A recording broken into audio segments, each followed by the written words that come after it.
కత్తులవుతున్నాయా? సీట్ల సర్దుబాటే తలపోటుగా మారుతోందా? టీడీపీ జనసేన అభ్యర్థుల ప్రకటనలో ఆలస్యానికి కారణమేంటి? రెండు పార్టీల మధ్య అవగాహన కుదిరిందని చెబుతున్న అగ్రనాయకత్వం అడుగు ముందుకు వేయలేకపోతోందా? అసలు టీడీపీ జనసేన మధ్య పొత్తు పైకి కనిపించినంత సాఫీగా ఉందా? అంతర్గతంగా ఆపసోపాలు పడుతోందా?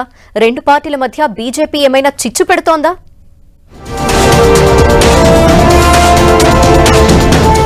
పొత్తు కథలో కనిపించని కోణమేంటి? సర్దుబాటుకు సిద్ధపడని నేతలు ఎవరు? టీడీపీ జనసేన మధ్యలో బీజేపీ పాత్ర ఏంటి? పైకి పొత్తులు, లోపల కత్తులు. టీడీపీ జనసేన కూటమి కథలో అసలు ట్విస్ట్ ఇదేనా? పొత్తు ధర్మం పాటించాలంటూనే రెండు పార్టీలు ఎవరికి వారు తమ అభ్యర్థుల ప్రకటనపై కసరత్తు చేస్తుండటం, ఒకే సీటుపై రెండు పార్టీలు పట్టు వదలకుండా బెట్టు చేయడంపై అనేక సందేహాలు వ్యక్తమవుతున్నాయి. రెండు పార్టీల మధ్య పొత్తు పొడిచి 5 నెలలు అవుతున్నా ఇంతవరకు సీట్ల సర్దుబాటుపై స్పష్టత లేకపోవడంతో కార్యకర్తల్లో గందరగోళం కనిపిస్తోంది. ఎన్నికల్లో గెలవాలంటే పొత్తు తప్పనిసరి అంటూనే ఇరు పార్టీల్లోనూ నేతలు త్యాగాలు చేయలేమంటూ యూటర్న్ తీసుకుంటున్నట్లు ప్రచారం జరుగుతోంది. పొత్తు ఖాయమే, ఇందులో ఎవరికీ అనుమానం లేదు. కానీ ఇరు పార్టీల్లో క్షేత్రస్థాయిలో ఏదో గందరగోళం, ఇంకేదో అయోమయం కనిపిస్తోంది.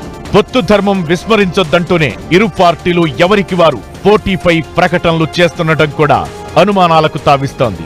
టీడీపీ అధినేత చంద్రబాబు, జనసేనాని పవన్ పలుమార్లు చర్చించి సీట్ల సర్దుబాటుపై అవగాహన కుదిరిందని చెబుతున్నా ఇంతవరకు ఏ పార్టీ ఎన్ని సీట్లలో పోటీ చేస్తుంది, ఎవరికి ఏ సీటు కేటాయిస్తారన్న విషయంపై స్పష్టత ఇవ్వలేదు. జనసేనకు 25 సీట్లు కేటాయిస్తారని 23 సీట్లపై రెండు పార్టీలు ఏకాభిప్రాయానికి వచ్చాయని, సంక్రాంతికి ముందు జరిగిన ప్రచారం నిజం కాదని తాజా పరిణామాలు స్పష్టం చేస్తున్నాయి. మరో 50-60 రోజుల్లో ఎన్నికలు జరుగుతాయనగా ఇంకా జనసేన ఎన్ని స్థానాల్లో పోటీ చేస్తుందనే విషయంపై స్పష్టమైన అవగాహన లేకపోవడం, మధ్యలో బీజేపీతో కూడా పొత్తు ఉండే ఛాన్స్ ఉందనే ప్రచారంతో మొత్తంగా గందరగోళంగా మారుతోంది.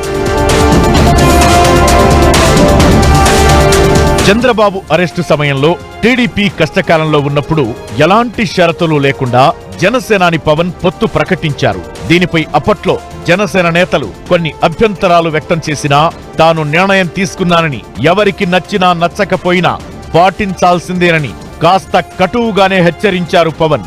ఇదే సమయంలో పవన్ కు తగ్గ గౌరవం ఇస్తామని టీడీపీ కూడా స్నేహగీతం ఆలపించింది. కానీ గత కొద్ది రోజులుగా రెండు పార్టీల్లోని పరిణామాలు పరిశీలిస్తే ఎవరికి వారు పట్టు వేడక బెట్టు దిగక సర్దుబాటును సర్దుపోటుగా మార్చేస్తున్నారనిపిస్తోంది. రాష్ట్రంలో 25 జిల్లాలు ఉండగా జిల్లాకు ఒక నియోజకవర్గం చొప్పున జనసేనకు 25 సీట్లు కేటాయించడంపై టీడీపీకి ఎలాంటి అభ్యంతరం లేదని చెబుతున్నారు. ఇదే సమయంలో 4 నుంచి 5 ఎంపీ స్థానాలు కేటాయించే అవకాశము ఉందంటున్నారు. అయితే జనసేన క్యాడర్ బలంగా ఉన్న 3-4 జిల్లాల్లో ఎక్కువ సీట్లు ఆశిస్తుండటం, ఆయా నియోజకవర్గాల్లో టీడీపీకి బలమైన నేతలు ఉండటంతో సీట్ల పంపకం పీటముడిగా మారుతోందంటున్నారు. ఉత్తరాంధ్రలో 6 జిల్లాలకు గాను విశాఖ, అనకాపల్లి జిల్లాలోనే ఎక్కువ సీట్లు ఆశిస్తోంది జనసేన. శ్రీకాకుళం, పార్వతీపురం, మన్యం జిల్లాల్లో ఒక్క సీటు తీసుకోవడం లేదంటున్నారు. విజయనగరంలో 1 స్థానం, విశాఖ, అనకాపల్లి జిల్లాలో 4 నుంచి 5 సీట్లు అడుగుతున్నట్లు చెబుతున్నారు. అదేవిధంగా కాకినాడ, కోనసీమ, తూర్పు గోదావరి జిల్లాలో జనసేన 9 సీట్లు అడిగితే 6 సీట్లు ఇచ్చేందుకు టీడీపీ సిద్ధంగా ఉందని ప్రచారం జరుగుతోంది. అదేవిధంగా ఏలూరు, పశ్చిమ గోదావరి, కృష్ణా, ఎన్టీఆర్, ప్రకాశం, బాపట్ల జిల్లాల్లో కూడా కొన్ని సీట్లు ఆశిస్తోంది జనసేన. ముఖ్యంగా విశాఖ, అనకాపల్లి, కాకినాడ, తూర్పు గోదావరి, పశ్చిమ గోదావరి, అంబేద్కర్ కోనసీమ, ఏలూరు జిల్లాల్లోనే ఎక్కువ సీట్లు ఆశిస్తోంది. మిగిలిన చోట్ల 1-2 సీట్లు కేటాయించినా సరిపెట్టుకోవడానికి సిద్ధమవుతోంది జనసేన.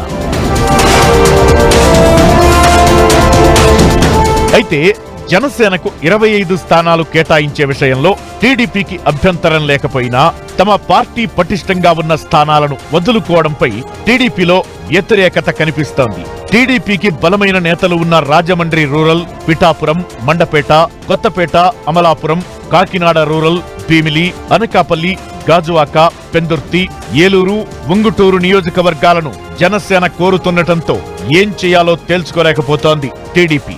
ఈ పరిస్థితుల్లో టీడీపీ సీనియర్ నేతలు బుచ్చయ్య చౌదరి, బండారు సత్యనారాయణమూర్తి, గంటా శ్రీనివాసరావు, మాజీ ఎమ్మెల్యేలు వర్మ, బండారు సత్యానందం, పిల్లి అనంతలక్ష్మి వంటి వారు జనసేన పేరు చెబితేనే ఉలిక్కి పడుతున్నారు.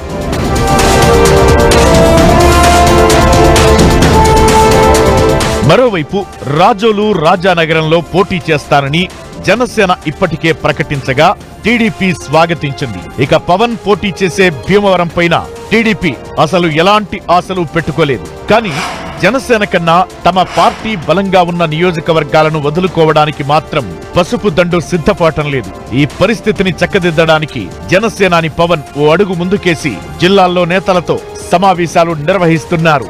విశాఖ, రాజమండ్రిలో ఇప్పటికే ఈ తరహా సమావేశాలు నిర్వహించగా భీమవరంలో ఉమ్మడి పశ్చిమ గోదావరి జిల్లా నేతలతో భేటీ కానున్నారు. రెండు పార్టీల మధ్య జరిగిన చర్చలు, జనసేన ఎక్కడెక్కడి నుంచి పోటీ చేస్తుంది అన్న విషయాలపై క్యాడర్కు స్పష్టత ఇస్తున్న పవన్ బహిరంగంగా ఎలాంటి ప్రకటన చేయకపోవడమే క్యాడర్ను టెన్షన్ పెడుతోంది.